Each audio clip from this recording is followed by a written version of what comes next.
अल्हम्दुलिल्लाहि रब्बिल आलमीन वस्सलातु वस्सलामु अला सय्यदिल अंबिया वल मुरसलीन अम्मा बाद। अज़ीज़ान गिरामी, बारी शरीयत किताब से वज़ू का बयान आपके सामने मैं पेश करता हूँ। अल्लाह तबारक व तआला कुरान मुक़द्दस में इरशाद फरमाता है, ऐ ईमान वालो, जब तुम नमाज़ पढ़ने का इरादा करो और वज़ू ना हो तो अपने मुँह और कोहनियों तक हाथ को धो और सरों का मसा करो और टखनों तक पाँव धो। यानी कुरान मुक़द्दस में ये जो चार चीज़ों का बयान है, ये वज़ू में चार फ़राइज़ हैं। मैं आगे तफसील से बयान करूँगा। हुज़ूर सल्लल्लाहु अलैहि वसल्लम फरमाते हैं, जन्नत की कुंजी नमाज है और नमाज की कुंजी तहारत। जन्नत की कुंजी का मतलब क्या होता है? चाबी। जन्नत की चाबी नमाज है और नमाज की कुंजी, उसकी चाबी तहारत। तहारत में यही वज़ू, गुस्ल और हदीस मुबारक समात फरमाएं। हुज़ूर अक़दस सल्लल्लाहु अलैहि वसल्लम इरशाद फरमाते हैं, क़यामत के दिन मेरी उम्मत इस हालत में बुलाई जाएगी कि मुंह और हाथ पाँव आसारे वज़ू से चमकते होंगे, तो जिससे हो सके ज़्यादा चमक ज़्यादा करे। मेरे आका सल्लल्लाहु अलैहि वसल्लम ने क्या फरमाया? बुखारी शरीफ की हदीस है कि आसारे वज़ू से चमक रहे होंगे। उम्मत के कुछ लोग होंगे, उनके हाथ पाँव आसारे वज़ू से चमक रहे होंगे, तो लिहाजा जितनी ज़्यादा चमक पैदा करें, यानी जितना ज़्यादा वज़ू वज़ू वज़ू करते रहे उतना अच्छा है। हुज़ूर सल्लल्लाहु अलैहि वसल्लम फरमाते हैं कि मुसलमान बंदा जब वज़ू करता है तो कुल्ली करने से मुंह के गुनाह गिर जाते हैं, और जब नाक में पानी डालकर साफ़ किया तो नाक के गुनाह निकल गए, और जब मुंह धोया तो उसके चेहरे के गुनाह निकल गए, यहाँ तक के पलकों के निकले, और जब हाथ धोए तो हाथों के गुनाह निकले, यहाँ तक के हाथों के नाखूनों से निकले, और जब सर का मसा किया तो सर के गुनाह निकले, यहाँ तक के कानों से निकले, और जब पाँव धोए तो पाँव की खताएँ निकली, यहाँ तक के नाखूनों से। फिर उसका मस्जिद को जाना और नमाज मज़ीद बढ़ा। वज़ू करने से आज़ाए वज़ू के गुनाह झड़ जाते हैं, निकल जाते हैं। तो यहाँ पर गुनाह सगीरा मुराद है, यानी छोटे गुनाह।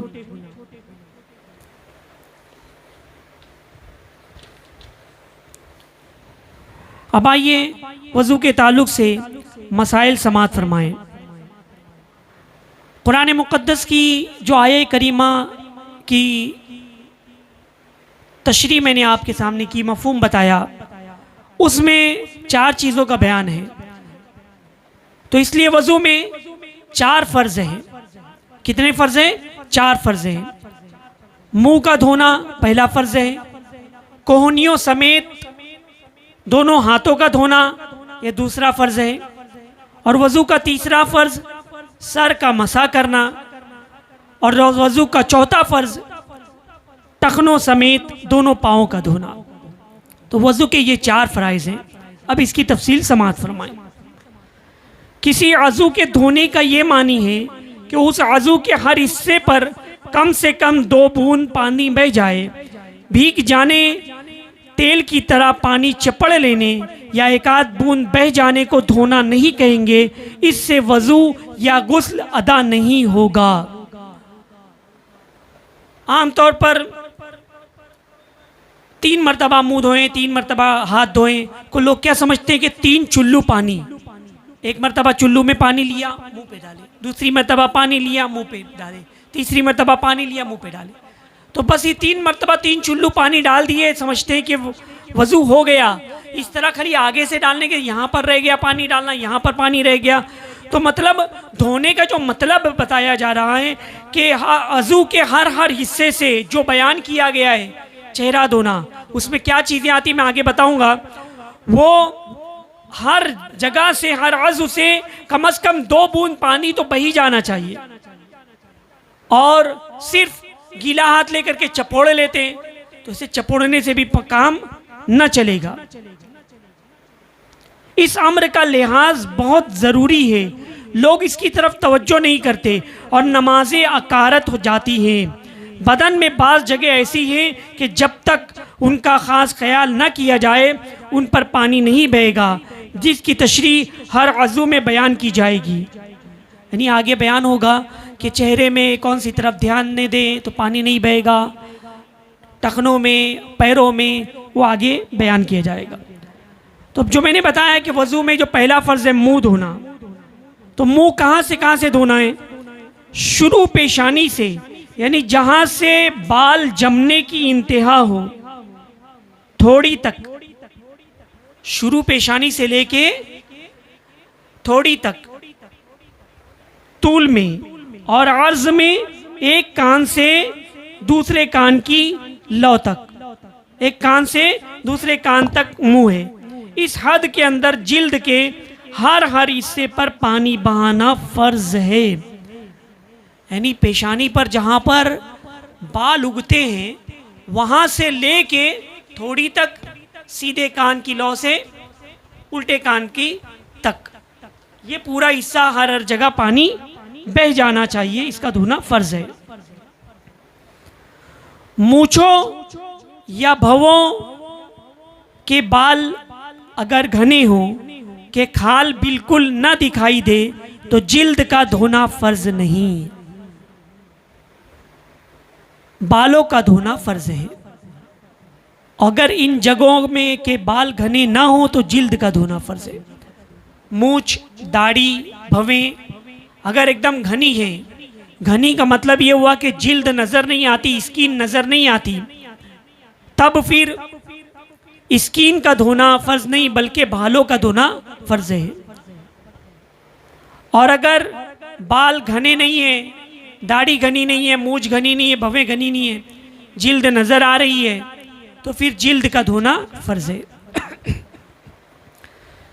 दाढ़ी के बाल अगर घने ना हो तो जिल्द का धोना फर्ज है, और घने हो तो गले की तरफ दबाने से जिस कदर चेहरे के गिर्द में आए उनका धोना फर्ज है, जड़ों का धोना फर्ज नहीं। अगर दाढ़ी के बाल बिल्कुल घने हैं तो दाढ़ी को इस तरह से हम दबाएंगे तो जो अगले तरफ जो बाल नज़र आ रहे हैं उतना धोना मतलब फ़र्ज है, बिल्कुल जड़ तक का धोना फ़र्ज नहीं अगर घने हैं तो। लबों का वो हिस्सा जो आदतन लब बंद करने के बाद जाहिर होता है उसका धोना फ़र्ज है, और अगर कोई खूब जोर से लब बंद कर ले तो उसमें से कुछ हिस्सा छुप गया, उस पर पानी ना पहुंचा, ना कुल्ली की कि धुल जाता तो वजू ना हुआ। यानी होठ के बारे में बता रहे हैं कि होठ का वो हिस्सा जो आदतन बंद रहता है, मुंह बंद करने के बाद, होठ बंद करने के बाद कुछ हिस्से ऊपर नजर आते हैं, तो जो हिस्से ऊपर नजर आ रहे हैं उनका धोना फर्ज है, और जो अंदर है मुंह बंद होने के बाद, लब बंद होने के बाद उनका धोना जरूरी नहीं। और अगर कोई मुंह धोते वक्त, अभी कभी क्या आदत होती है कि जोर से ऐसे होठ दबा लिए, बंद कर लिए, तो अगर ऐसे बंद कर लिए तो ये अगला हिस्सा तो नजर आता है नॉर्मल जब हम मुंह बंद करते हैं, तो ये अगर ऐसे कर दिए, होठ भी बिल्कुल नहीं नजर आ रहे, तो ऐसी सूरत में अगर वहां पानी नहीं बहेगा तो फिर आपका वजू नहीं होगा। हाँ, वो हिस्सा जो आदतन मुंह बंद करने में जाहिर नहीं होता उसका धोना फर्ज नहीं। आदतन जो हिस्सा मुंह बंद करने के बाद जाहिर नहीं हो रहा है उसका धोना फर्ज नहीं। अगर कुल्ली कर लेंगे तो बहरहाल होठ का तमामी हिस्सा धुल ही जाएगा। अगर कुल्ली नहीं किया और मुंह भी बंद रखा और इस तरह से वहां पानी नहीं बहा होठ पर, तो फिर वजू नहीं होगा। रुखसार और कान के बीच में जो जगह है जिसे कनपट्टी कहते हैं उसका धोना फर्ज है। हाँ, उस हिस्से में जितनी जगह दाढ़ी के घने बाल हो वहाँ बालों का, और जहाँ बाल ना हो या घने ना हो तो जिल्द का धोना फर्ज है। देखिए ये हिस्सा, ये जो दाढ़ी जिसको कलम आप बोलेंगे, जिस तरफ यहाँ से लेके ये कनपट्टी है, तो ये जो बीच का हिस्सा है ये भी धोना फर्ज है।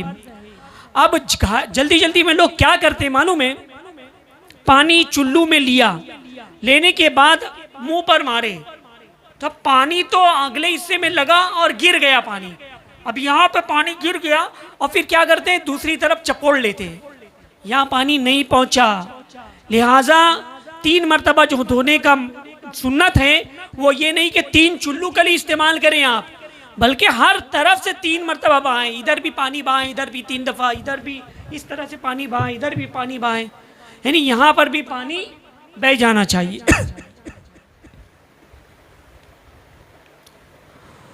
मुंह धोते वक्त आंख जोर से मीच ली कि पलक के मुत्तसिल एक खफीफ सी तहरीर बंद हो गई और उस पर पानी न बहा और आदतन बंद करने से जाहिर रहती हो तो वज़ू हो जाएगा, मगर ऐसा करना नहीं चाहिए। और अगर कुछ ज़्यादा धुलने से रह गया तो वज़ू ना होगा।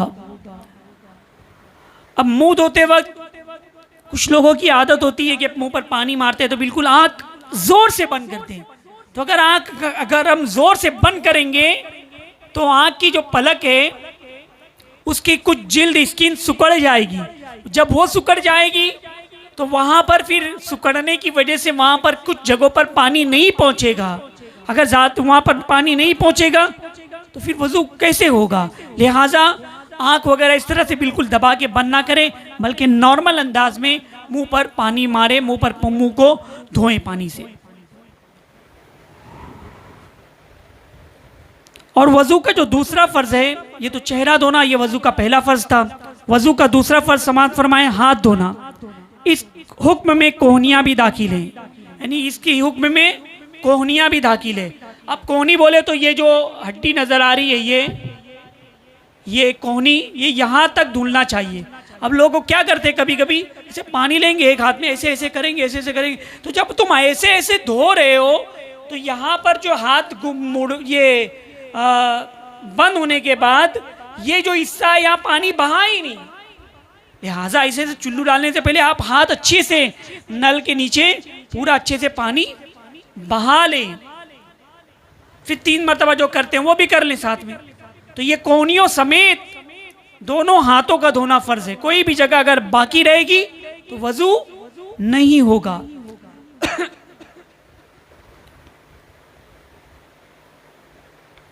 हर किस्म के जायज नाजायज गहने, छल्ले, अंगूठियां, पहुंचियां, कंगन, कांच लाख वगैरह की चूड़ियां, रेशम के मतलब उसकी लच्छे वगैरह अगर इतने तंग हो कि नीचे पानी ना बहे तो उतार कर धोना फर्ज है। चूड़ी औरतों के लिए मसला है और मर्दों को तो जायज़ ही नहीं है, मतलब मेटल की कोई चीज़ पहनना।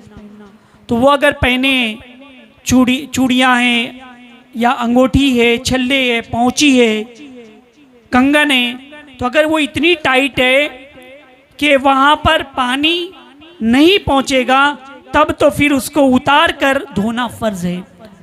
और अगर सिर्फ हिलाकर धोने से पानी बह जाता है तो हरकत देना ज़रूरी है। मतलब अगर उसको हिला देंगे तो पानी बह जाएगा, थोड़ी ढीली है तो उसको हिला देना चाहिए अच्छे से, कंगन अंगूठी वगैरह को, ताकि वहाँ पर पानी बह जाए।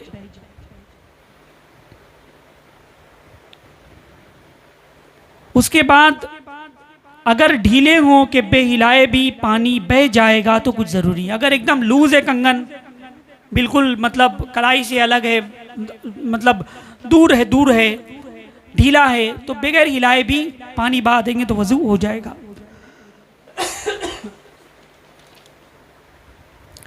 सर का मसा करना, यह वजू का तीसरा फर्ज है। चौथाई सर का मसा करना, हमारे यहाँ अहनाफ के यहाँ चौथाई सर का मसा करना फर्ज है। मसा करने के लिए हाथ तर होना चाहिए, हाँ हाथ में तरी आज़ा के धोने के बाद रह गई या नए पानी से हाथ तर कर लिया हो। सर का मसा करने के लिए हाथ को तर होना चाहिए, पानी की तरी हाथ पर मौजूद होना चाहिए। आप हाथ धोएं तो वो तरी बाकी उससे भी कर सकते हैं। बेहतर ये कि मतलब नए पानी से ले लें तरी और फिर उससे आप मसा करें। चौथाई सर का मसा करना चाहिए। और जो सुन्नत भी है वो तरीका मैं आके बताऊंगा।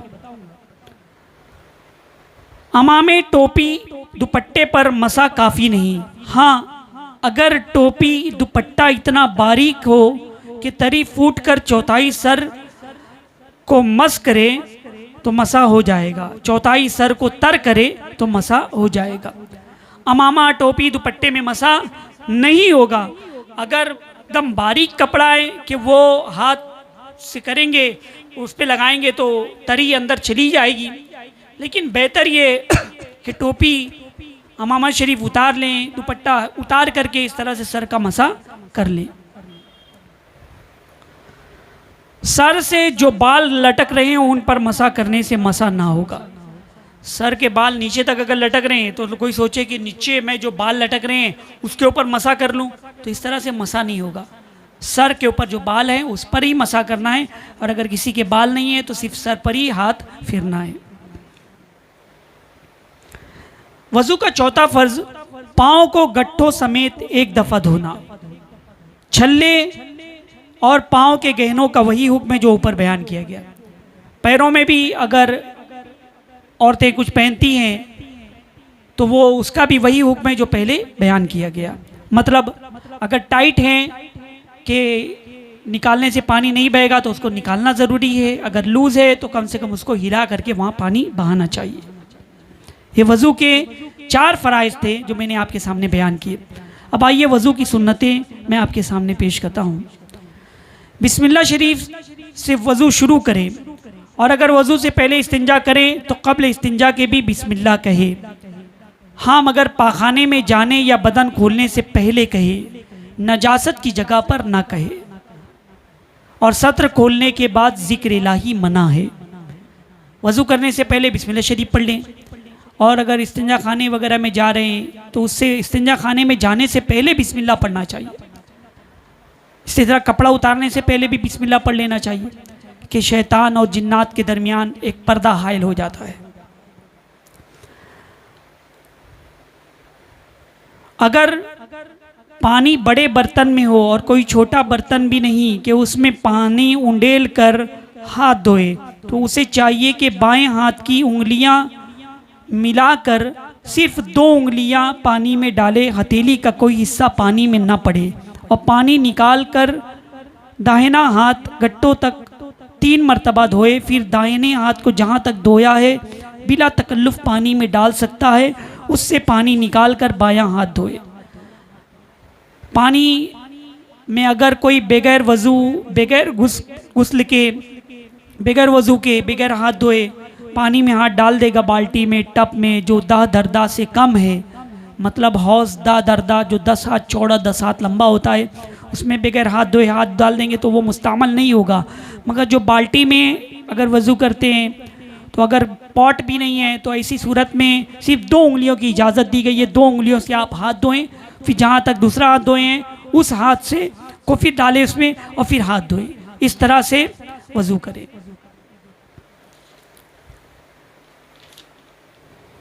मिसवाक नमाज के लिए सुन्नत नहीं बल्कि वज़ू के लिए है। तो जो एक वज़ू से चंद नमाजें पढ़े उससे हर नमाज के लिए मिसवाक का मुतालबा नहीं।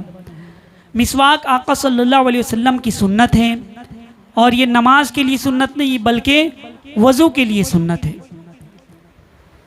फिर 3 चुल्लू पानी से 3 कुल्लियाँ करें, हर बार मुंह के हर पुर्जे पर पानी बह जाए, और रोज़ेदार ना हो तो गरारा करे।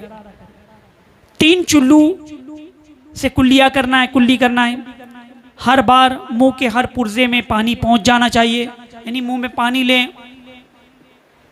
ऊपर नीचे दाएं बाएं हर तरफ पानी पहुंच जाना चाहिए। और अगर रोज़ा नहीं है तो गरारा करें, मुंडी ऊपर करके गरारा करते हैं ना, उस तरह से गरारा कर लें। अगर रोज़ा है तो गरारा नहीं करना चाहिए, सिर्फ कुल्ली करें। और मिसवाक है तो मिसवाक कर लें, मिसवाक नहीं है तो शहादत की उंगली से हर तरफ 3 दफ़ा इधर 3 दफ़ा इधर, हर तरफ दांतों पर उंगलियां फेर लें। फिर 3 चुल्लू से 3 बार नाक में पानी चढ़ाए, यहाँ तक कि नरम गोश्त होता है, जहाँ तक नरम गोश्त होता है हर बार उस पर पानी बह जाए, और रोज़ेदार न हो तो नाक की जड़ तक पानी पहुँचाए, और ये दोनों काम दाहिने हाथ से करे, फिर बाएं हाथ से नाक साफ करे। अब उसके बाद 3 मरतबा नाक में पानी चढ़ाना है। तो अब नाक में पानी चढ़ाना आप जब नाक को टच करेंगे तो यहाँ पर नरम हड्डी है, फिर उसके ऊपर सख्त हड्डी है, तो जहाँ पर नरम गोश्त है वहाँ तक पानी पहुँच जाना चाहिए। और अगर रोज़ेदार है तो ज़्यादा ज़ोर से ना खींचें कि अगर ऊपर तक पानी पहुँच जाएगा तो फिर तो रोज़ा टूट जाएगा, लिहाजा एहतियात से नाक में पानी चढ़ाए। और अगर रोज़ेदार नहीं है तो फिर अच्छे से नाक जहाँ तक नरम गोश्त है वहाँ तक पानी पहुँच जाना चाहिए, बल्कि नाक की जड़ तक पानी पहुँचाए। मुंह धोते वक्त दाढ़ियों का ख्याल करें, बशर्त ये कि इहराम ना बांधे हो। यूँ के उंगलियों को गर्दन की तरफ से दाखिल करे और सामने निकाले। मुंह धोते वक्त दाढ़ियों का ख्याल करना ये भी सुन्नत है, मतलब इस तरह से गर्दन की तरफ से हाथ डालें और ऐसे बाहर की तरफ ऐसे निकालें, ख्याल करना। और अगर इहराम बांधे हैं तो इहराम की सूरत में ख्याल नहीं करना है। अब आइए वज़ू के मुस्तहब्बात समाअत फरमाएं। दाहिनी जानिब से इब्तिदा करें, मतलब राइट साइड से सीधी तरफ से इब्तिदा करें। गर्दन का मसा करना ये भी मुस्तहब है। मसा का जो तरीका है, मतलब हाथ तर कर लें, 3 उंगलियां इस तरह से मिलाएं, 3 दोनों हाथों की, ऐसे यहाँ पर आगे की तरफ रख लें, जहाँ से बाल उगते हैं वहाँ पर ऐसे रख करके पीछे की तरफ ले जाएं।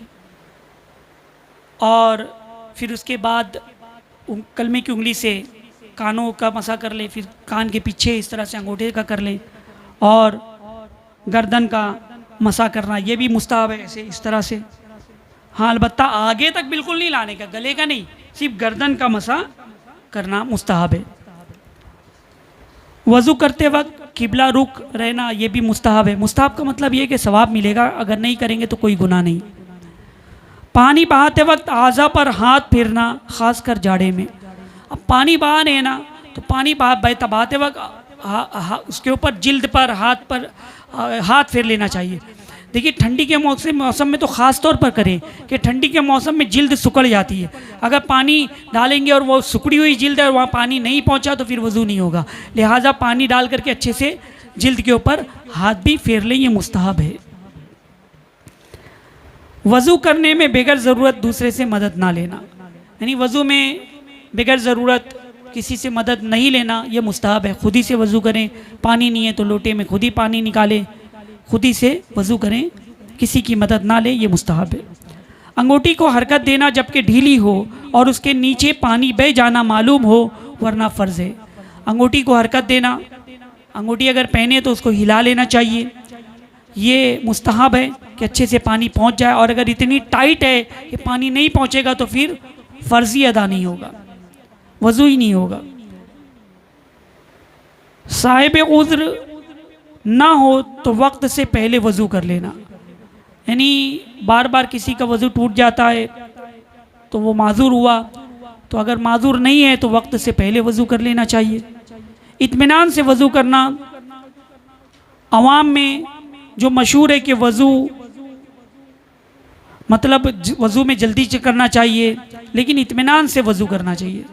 हर आज़ा पर पानी बह जाना चाहिए। बाज़ औक़ात क्या होता है कि जमात खड़ी है, वज़ू कर मस्जिद में दाखिल हुए, सोचे जल्दी से रुकू में शामिल हो जाऊंगा, फटाफट वज़ू किए, अब ये धुलना रह गया, ये धुलना रह गया, वैसे ही पानी टपक रहा है, मस्जिद के अंदर चले गए। वज़ू का पानी मस्जिद में नहीं टपकाना चाहिए, इत्मीनान से वज़ू कर। देखिए, आपका वज़ू अगर नहीं हुआ तो नमाज ही नहीं होगी, लिहाजा इत्मीनान से वज़ू करें, जल्दी ना करें। कपड़ों को टपकते कतरों से महफूज रखना, वज़ू के पानी के बाद जो कतरे टपकते हैं उसको कपड़े पर नहीं गिरना चाहिए, उससे कपड़े को महफूज रखना चाहिए। इसलिए कि वज़ू के कतरे से जो पानी कतरे गिरते हैं ये हमारे आज़ाए वज़ू से गुनाह झड़ते हैं, लिहाजा कोशिश करें कि अपने कपड़े पर वज़ू का पानी, वज़ू का कतरा न टपके। दाहिने हाथ से कुल्ली करना, नाक में पानी डालना और बाएं हाथ से नाक साफ करना। सीधे हाथ से कुल्ली करना चाहिए, सीधे हाथ से नाक में पानी चढ़ाने का, और फिर नाक साफ करने के लिए उल्टे हाथ की छोटी उंगलियों का इस्तेमाल करें। मुंह धोने में माथे के सर पर ऐसा फैलाकर पानी डालना कि ऊपर का भी कुछ हिस्सा धुल जाए।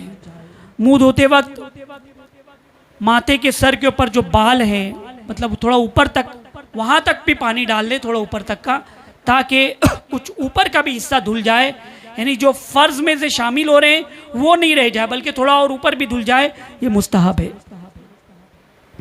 हर आजू धोकर उस पर हाथ फेर देना चाहिए कि बूंदे बदन या कपड़े पर ना टपके। खुसूसन जब मस्जिद में जाना हो तो कतरों का मस्जिद में टपकाना मकरूह तहरीमी है। यानी वज़ू कर रहे हैं तो वज़ू करने के बाद मतलब अच्छे से उसको इस तरह से निथार ले, हाथ पोंछ लें, यानी हर कतरे जो है वो गिर जाएं। इसी तरह जब हमने तीनों हाथ धो लिए 3 मरतबा, अब वो जो पानी बचा हुआ इसको ऐसे झाड़ लें ताकि कतरे न टपके कपड़े पर। और मस्जिद में जा रहे हैं तो फिर ख़ास तौर पर एहतियात करें कि वज़ू के कतरात मस्जिद में टपकाना ये मकरूह तहरीमी है। वज़ू से फारिग होते ही ये पढ़ें, अल्लाहुम्मा जअलनी मिनत तव्वाबीना वजअलनी मिनल मुतताहिरीन। ये दुआ वज़ू के बाद पढ़े। फिर बचा हुआ पानी खड़े होकर थोड़ा पी लें कि शिफाए अमराज है। यानी बचा हुआ पानी अगर हम लोटे से वज़ू कर रहे हैं, बर्तन से वज़ू कर रहे हैं, जो पानी बच गया है उसको पी लेना चाहिए, खड़े होकर के पीना कि उसमें अमराज से शिफा है, बीमारियों से शिफा है। आज़ाए वज़ू बगैर ज़रूरत ना पोछे, और पोछे तो बेज़रूरत खुश्क ना करे। वज़ू के आज़ा जो हैं, मतलब वज़ू के बाद बगैर ज़रूरत ना पोछे, ज़रूरत नहीं तो पोछिए मत, उसको इस तरह से झाड़ लीजिए, साफ़ कर ली, कतरात वगैरह निकल जाएं। कदरे नम बाकी रहने दो कि रोज़े क़यामत पाया हसनात में रखी जाएंगी। यानी कुछ नमी वज़ू की बाकी रहना चाहिए कि क़यामत के दिन नेकियों के पलड़े में, पल्ले हसनात में वो रखी जाएंगी। मकरू वक्त ना हो तो 2 रकत नफिल नमाज पढ़े, उसको तहियतुल वज़ू कहते हैं। अगर मकरू वक्त नहीं है तो वज़ू आपने कर लिया तो 2 रकत नफिल भी पढ़ लें तहियतुल वज़ू की नीयत से। अब वज़ू के क्या मकरूहात है वो समाअत फरमाएं। मकरू मतलब नापसंदीदा। औरत के गुस्ल या वज़ू के बचे हुए पानी से वज़ू करना ये मकरू है। वज़ू के लिए नजिस जगह बैठना, मतलब नापाक जगह पर बैठकर वज़ू करना ये भी मकरू है। मस्जिद के अंदर वज़ू करना ये मकरू है। अब मस्जिद के अंदर वज़ू करना, आप सोचेंगे सब वज़ू खाना तो मस्जिद में ही होता है, ऐसा नहीं। मस्जिद जो है, मस्जिद से मुराद आईने मस्जिद है जहाँ इमाम साहब नमाज पढ़ाते हैं। फिर उसके बाद 2 सफ़ रहती जिसको सहनी मस्जिद कहते हैं, और फिर वहाँ पर मतलब वज़ू करना मकरू है, बल्कि क़तरात टपकाना भी ये मकरूह तहरीमी है। और जो वज़ू खाना होता है वो मतलब इहाते में रहता है, उसका हुक्म अलग है। तो मस्जिद के अंदर वज़ू करना ये मकरूह है। क़िबले की तरफ थूक या खंकार कर डालना या कुल्ली करना ये भी मकरूह है। क़िबले की तरफ मुँह करके कुल्ली कर देना ये मकरूह है, बल्कि कुल्ली करें अगर क़िबले की तरफ बैठे हुए तो मुंडी को झुका करके कुल्ली करें, क़िबले की तरफ मतलब कुल्ली करना, थूकना ना पाया जाए। बेज़रूरत दुनिया की बातें करना, वज़ू के दौरान बातें करना ये भी मकरूह है। ज़्यादा पानी खर्च करना ये भी मकरूह है, और इतना कम खर्च करना कि सुन्नत भी अदा ना हो ये भी मकरूह है। गले का मसा करना, मतलब मैंने बताया ना कि गले तक मसा करते वक्त सिर्फ गर्दन का करना है, बिल्कुल आगे तक लेकर आ जाएंगे तो ये मकरूह है। धूप के गर्म पानी से वज़ू करना, अभी गर्मी के मौसम में पानी रखा हुआ है बाहर, धूप से गर्म हो गया, अब वो गर्म पानी से वज़ू करना ये भी मकरूह है, अगर करेंगे तो हो जाएगा। होंठ या आंखें ज़ोर से बंद करना, और अगर कुछ सूखा रह जाए तो वज़ू ही ना होगा। होंठ ज़ोर से बंद करना, पानी डालते हुए आँख ज़ोर से बंद कर देना ये मकरूह है, ऐसा नहीं करना चाहिए। और अगर कुछ सूखा रह गया, कुछ जिल्द, तो वज़ू ही नहीं होगा।